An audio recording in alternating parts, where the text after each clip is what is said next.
रात्रि क्लास चल रहा था। 27 अगस्त 1968। पहले पेज के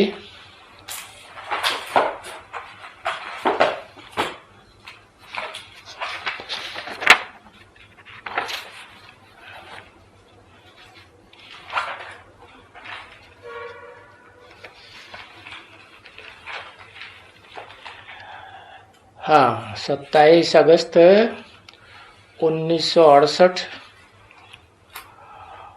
और पहले पेज के मध्यार्ध में बात चल रही थी कि वो बाप भी है, टीचर भी है, सदगुरु भी है। तो फिर तो कुछ कह ही नहीं सकते हैं, कोई चीज रहती नहीं है। फिर और किससे पूछें? तो फिर बाप भी ईश्वर, वो भी ईश्वर।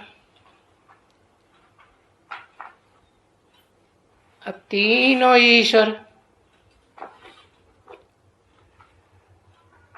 अब हर बात में ईश्वर। तो वो तो पढ़ाई में भी नंबर 1, तो बाप भी नंबर 1, तो गुरु भी नंबर 1। वो तो बच्चों को सब कुछ समझाए देते हैं। बाकी भक्ति मार्ग में तो अनेक प्रश्न हैं, क्योंकि जाने ना जाने जानते हैं कि बरोबर ये भी जाकर के भगत, और ये शास्त्रों का भगत, इसमें ये अर्थात कर करके आपस में थक पड़ते हैं। थक जाए ना भाई, वो भी पढ़े, वो भी जवाब देवे, वो भी देवे, वाद विवाद चलता रहे। अब यहां तो कोई ऐसी बात नहीं है, कुछ नहीं। यहां तो चुप बाप को याद करना है और बाप का भरोसा लेना है। अर्थात करने का टाइम वेस्ट हो जाता है, वाद विवाद। उसको भी कहेंगे hear no evil, see no evil, talk no evil.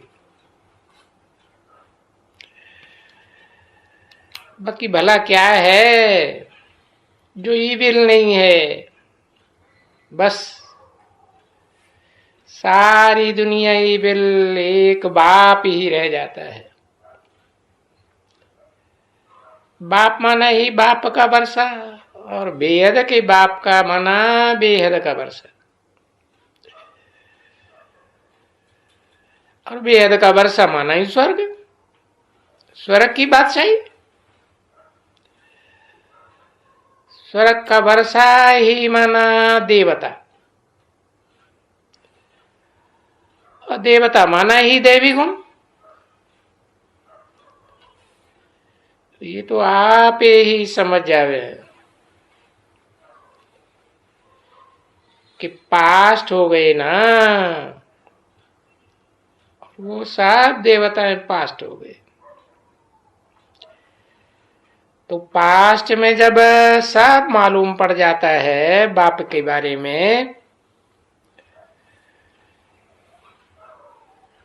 तो पीछे सभी जाना जाता है। और पढ़ पढ़ करके तुम बच्चे नंबरवार होशियार हो जा रहे,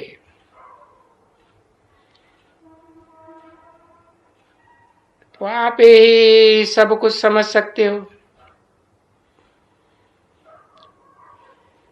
कब? जब कि बाप को समझा है।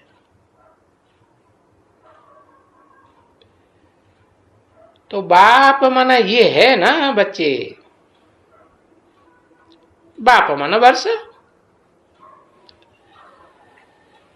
वर्षा माना विश्व का ये बादशाही का वर्षा, और विश्व का वर्षा माना देवता। और देवता माना ही दैवी गुण। तो उनसे जास्ती तो बाकी और क्या चाहिए।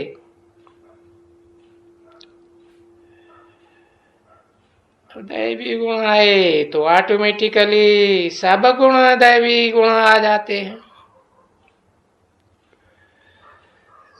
तो उससे जास्ती कुछ बात ही नहीं रही, क्योंकि अंत में ये अक्षर बचता है।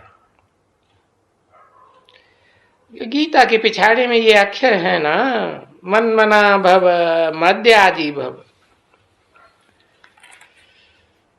और कुछ करने का रहा ही नहीं।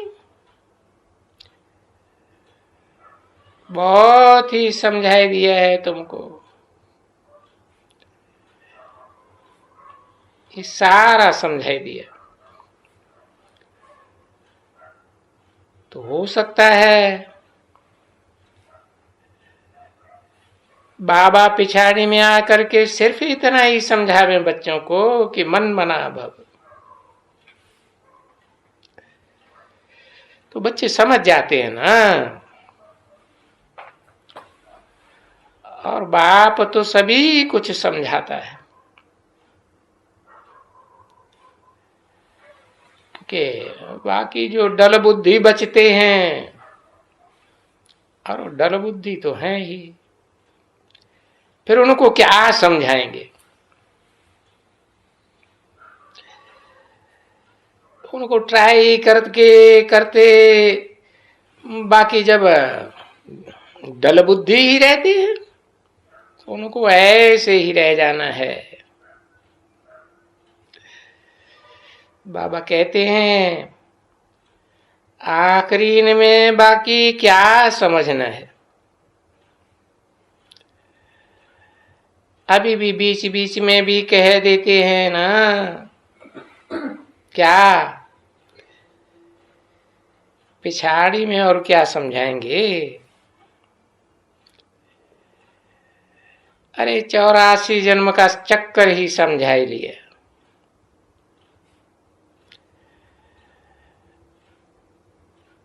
डल बुद्धियों को समझ में नहीं आया, फिर क्या समझावे।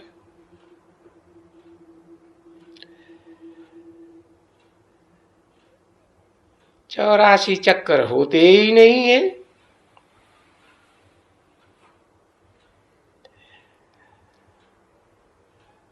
कि भाई 84 से ज्यादा हो जावे,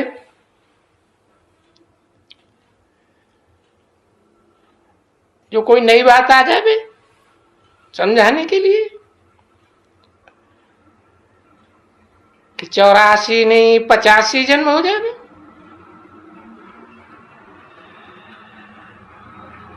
84 जन्म के चक्कर की बात समझा ही देते हैं बच्चे। वो सावधान हो, फिर भूल न करें। ये सुनाएगा बाप को, जैसे बाप कहते हैं तुम्हारे से जो इस जन्म की भूलें हैं सो बाबा को बता दियो, और बतावेंगे तो तुम हल्का हो जाएंगे। और ये भूल किसकी भी हो तो बताए ना, आप ही अपने रजिस्टर में लिख देवे। रजिस्टर में लिख दिया तो भी जैसे बताना ही हो गया। और ये भूल तो अंत तक होती रहेगी, समझा। जब तक आत्मा संपन्न स्टेज न धारण करे। क्योंकि बाबा का फरमान नहीं माना तो भूल हो गई ना। तो जब कहते हैं मन मना भव मान माम माम एकम याद करो, नहीं याद करते तो भूल होगी ना। तो अब जब बनेंगे, संपन्न बनेंगे, तभी इतना ऊंच पद पाएंगे। फिर वो कितना बनेगा वो तो आगे चल करके तुम समझ जाएंगे, और हर एक की अवस्था से समझ जाएंगे। इस समय तो अनेक भूलें होती रहती है, माया बुलाती रहती है।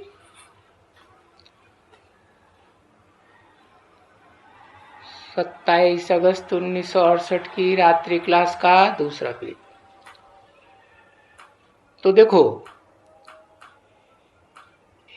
एक ही महावीर ने खोला है, देखो ऐसे, परंतु एक तो हो ही नहीं सकता। कम से कम प्रवृत्ति मार्ग में दो तो होना चाहिए, तो जरूर होगा, क्योंकि जोड़ ही चाहिए ना। फिर तो दो भी नहीं चल सकते हैं, क्योंकि पूरी राजधानी चाहिए। क्योंकि दो कहें तो बेचारे दो सुस्त हो जावे और दूसरे सुस्त हो जावे, तो नजदीक आएगा ना तो कितने नीचे जाके पड़ते हैं। नहीं, पुरुषार्थ बहुत अच्छा करना चाहिए, और तकदीर में किसी की रोला है तो फिर युद्ध में खड़े नहीं हो सकते। और जो पुरुषार्थ ही नहीं करते युद्ध का, तो वो तो कहा जाएगा ना, युद्ध में ही खड़ा नहीं है तो क्या कहें। बाप तो कितनी बार बता दिया, gateway to heaven is Mahabharat. स्वर्ग के गेट में जाना है तो झूठ से युद्ध तो करना पड़ेगा। तो फिर पिछाड़ी में जा करके पढ़ेंगे, युद्ध नहीं करेंगे तो। बाकी कोई भी बच्ची जब म्यूजियम में जाएंगी और देखते भी रहेंगी, जुबान से खुली होवे कुछ, तो सर्विस देखते देखते, सुनते सुनते फिर सुनेंगे, तब मुख चलेगा अंदर अंदर कि भाई ये ऐसे समझाती है तो ये ऐसे ही समझाना चाहिए। ऐसे ऐसे करते करते फिर समझ जाते हैं और समझाने लग पड़ते हैं। बहुत है जो समझाने लग पड़े, और एक बार रास्ता ले लिया तो फिर चलता ही रहेगा। तब भी बच्चे कुछ न कुछ समझाते हैं जरूर, है नंबर बार। बाबा ने ऐसी युक्ति रची है, कुछ न कुछ समझते जरूर है।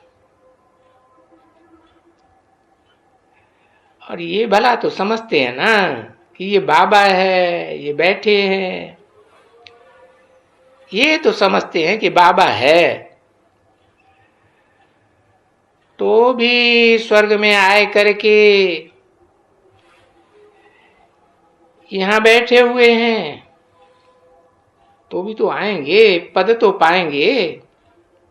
और स्वर्ग में जाएंगे। देखो, जब कोई मनुष्य मरते हैं तो कहते हैं स्वर्ग पधारा। अरे पर स्वर्ग में कैसे पधारा? स्वर्ग है कहां? सारी दुनिया में तो अभी नरक है। नरक में मरा तो नरक में ही जन्म लेगा ना। तो कहां गया? कहते स्वर्ग पधारा। अरे स्वर्ग तो हो गया बड़ी राजधानी। तो बड़ी राजधानी में जाकर के स्वर्ग में क्या बने, उनसे पूछना चाहिए ना। तुम कहते हो स्वर्ग पधारा, तो स्वर्ग में जाकर के क्या पोजीशन लिया? और स्वर्ग के लिए तो याद दिलाना है बच्चों को कि राजयोग सीखना पड़ता है। फिर वहां तो जो राजयोग सीखते सीखते नापास हो जाते हैं या कम पढ़ाई पढ़ते हैं तो प्रजा में चले जाते हैं। और माया तो किसी को छोड़ती नहीं। तो ऐसा कोई सतयुग में जन्म लेने वाला देवता है जो त्रेता में जाके छत्री न बने? है, सबको बनना पड़ता है। तो देखो, फिर पढ़ाई बगैर कोई भी स्वर्ग में नहीं जा सकते। तो बच्चों के लिए सर्विस तो बहुत है। कितने मरते होंगे जो तुम तो सुनते नहीं हो।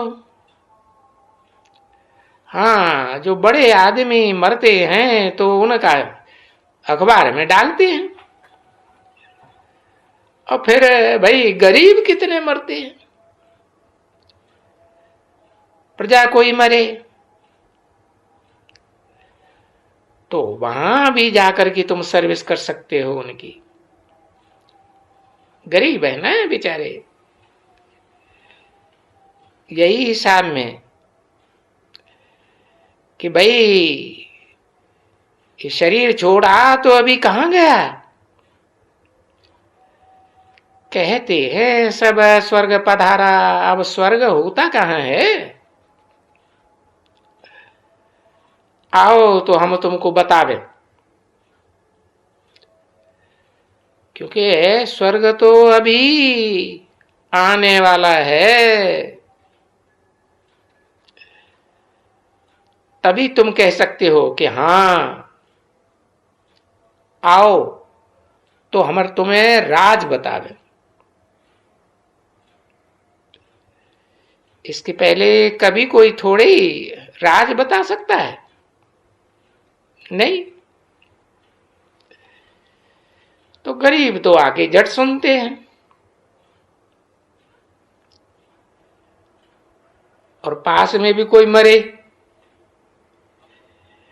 तो उनके पास भी जाकर के समझाना चाहिए कि भला वो कैसे मालूम पड़े। तो शमशान में जाकर के कोई भी बैठ जावे तो वहां तो बहुत सर्विस है। शमशान में तो बहुत सर्विस होती है, क्योंकि शमशान में ये कहते ही हैं ऐसे, भाई स्वर्ग गया।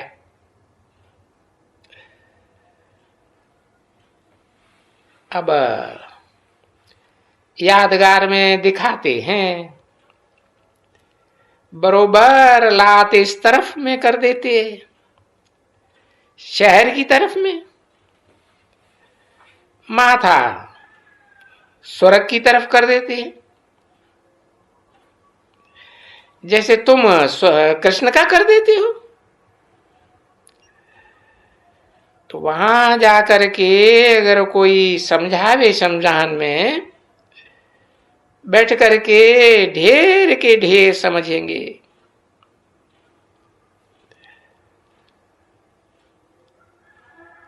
और वहां अच्छा सत्संग जम जाएगा।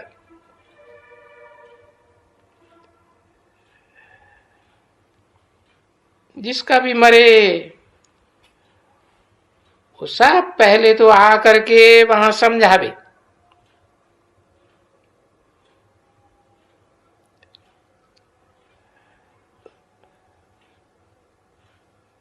वहां बैठे और सुने तुम्हारा। तो वहां शमशान घाट में भी बहुत अच्छा सेंटर खुल सकता है, या कहो सत्संग खुल सकता है। कम से कम कोई बड़ा सेंटर होगा। और अभी ये तो बच्चे जानते हैं कि सेंटर तो बहुत ही हो गए,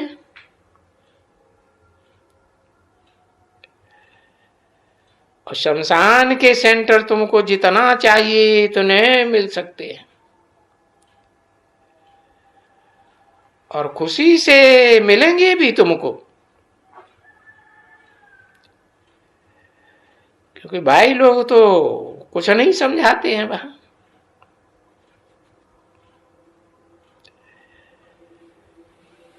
बाकी कुछ न कुछ बड़ी समझाने वाला होते हैं कहां कहां। पर तुम्हारे लिए तो बहुत ही ये सेंटर है, और बहुत सर्विस है, ढेर की ढेर सर्विस। शमशान में भी है तो घर में भी है।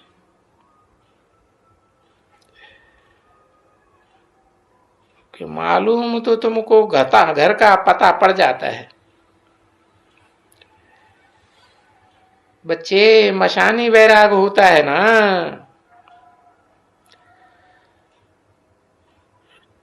तो उस समय वैराग में तीर लगता है। भक्ति मार्ग में कहते हैं बिनु वैराग विराग न होई। तो बच्चे ट्राई करके देखो, इस दुनिया में क्या रखा है। सबको शरीर छोड़ देने का है, तो वैराग आता है ना। ओम शांति।